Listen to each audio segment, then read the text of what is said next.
இங்க ஒருத்தன் காலேஜ்ல தான் ஒன் சைடா லவ் பண்ற பொண்ணுக்கு gift கொடுக்குறான். அந்த gift வாங்கி அந்த பொண்ணு தூக்கி எறிஞ்சிட்டு உன்னை பிடிக்கலன்னு சொல்லிடுறா.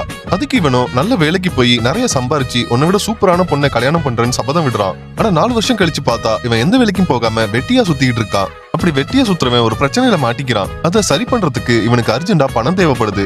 அதனால இவன் ஹவுஸ் கீப்பிங் வேலைக்கு போகிறான். அங்க போய் பார்த்தா அந்த வீட்டோட ஓனர் இவன் சவால் விட்ட பொண்ணுதான். வேற வழி தெரியாம காசுக்காக அந்த வீட்டுல வேலை பார்க்க ஆரம்பிக்கிறான். அந்த பொண்ணு இவனை முடிஞ்ச அளவுக்கு டார்ச்சர் பண்றா. ஒரு நாள் இவன் பண்ண தப்பால இந்த பொண்ணுக்கு ஆபீஸ்ல அவமானமா போயிடுது. அதனால இவ பழிவாங்க நினைச்சு இவங்க ஃப்ரெண்ட்ஸ் எல்லாம் கெட் டுகெதருக்கு கூப்பிட்டு அந்த கெட் டுகெதர்ல இவன் தான் வீட்டுல வேலை செய்யற வேலைக்காரன் சொல்லி அவமானப்படுத்துறா. அப்புறம் தான் தெரியுது இவ அவமானப்பட்டதுக்கு காரணம் இவன் இல்ல அப்படின்னு. இது தெரிஞ்ச அவ மன்னிப்பு கேட்கிறா.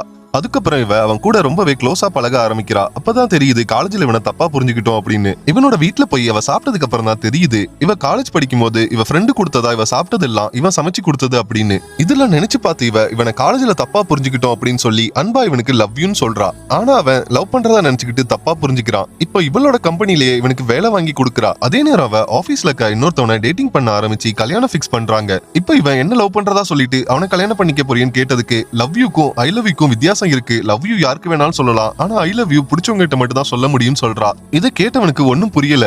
அடுத்தது அந்த கல்யாணம் பண்ணிக்க போறவங்க கிட்ட போய் இவன் சண்டை போட்டு அது போலீஸ் கேஸ் ஆகி போலீஸ் ஸ்டேஷன் வரையும் போயிருது. அங்க இவ அந்த மாதிரி ஃப்ரெண்டா தான் பழகின இவன் தப்பா புரிஞ்சுக்கிட்டான்னு சொல்லிடுறா. அதுக்கப்புறம் அவளை தொல்லை பண்ண கூடாதுன்னு இவனும் அவகிட்ட பேசுறத நிப்பாட்டிடுறான். அதே நேரம் இவ கல்யாணம் பண்ணிக்க போறவன் இன்னொரு பொண்ணு கூட லிவிங்ல இருக்கிறது தெரிய வருது. அதுக்கு அவனும் லிவிங் வேற கல்யாணம் வேறன்னு சொல்றான். லிவிங்ல நம்ம யார் கூட வேணாலும் இருக்கலாம், ஆனா கல்யாணம் பண்ணிட்டா ஒருத்தவங்க கூட தான் இருக்கணும்னு அவன் சொல்றான்.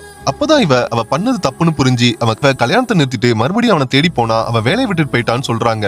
அவனை தேடி கண்டுபிடிச்சு போய் பார்த்தா அவன் ஒரு ஹவுஸ் கிளீனிங் ஏஜென்சி நடத்திட்டு இருக்கான். அவன் கிட்ட போயிட்டு இவன் மன்னிப்பு கேட்டுட்டு கடைசியா தாஜ்மஹாலை கொடுக்குறா. இந்த தாஜ்மஹாலை தான் காலேஜ்ல இவன் கொடுத்திருப்பான். அதை தான் அவன் தூக்கி எறிஞ்சிருப்பா. அந்த கிஃப்ட இவனோட அம்மா கொண்டு போய் இவ கிட்ட கொடுத்து தன்னோட பையனை கல்யாணம் பண்ணிக்க சொல்றா. கடைசியா இவங்க 2 பேரும் ஒன்னு சேர்ந்துடுறாங்க. இந்த வீடியோ பிடிச்சிருந்தா இந்த சேனலை சப்ஸ்கிரைப் பண்ணுங்க.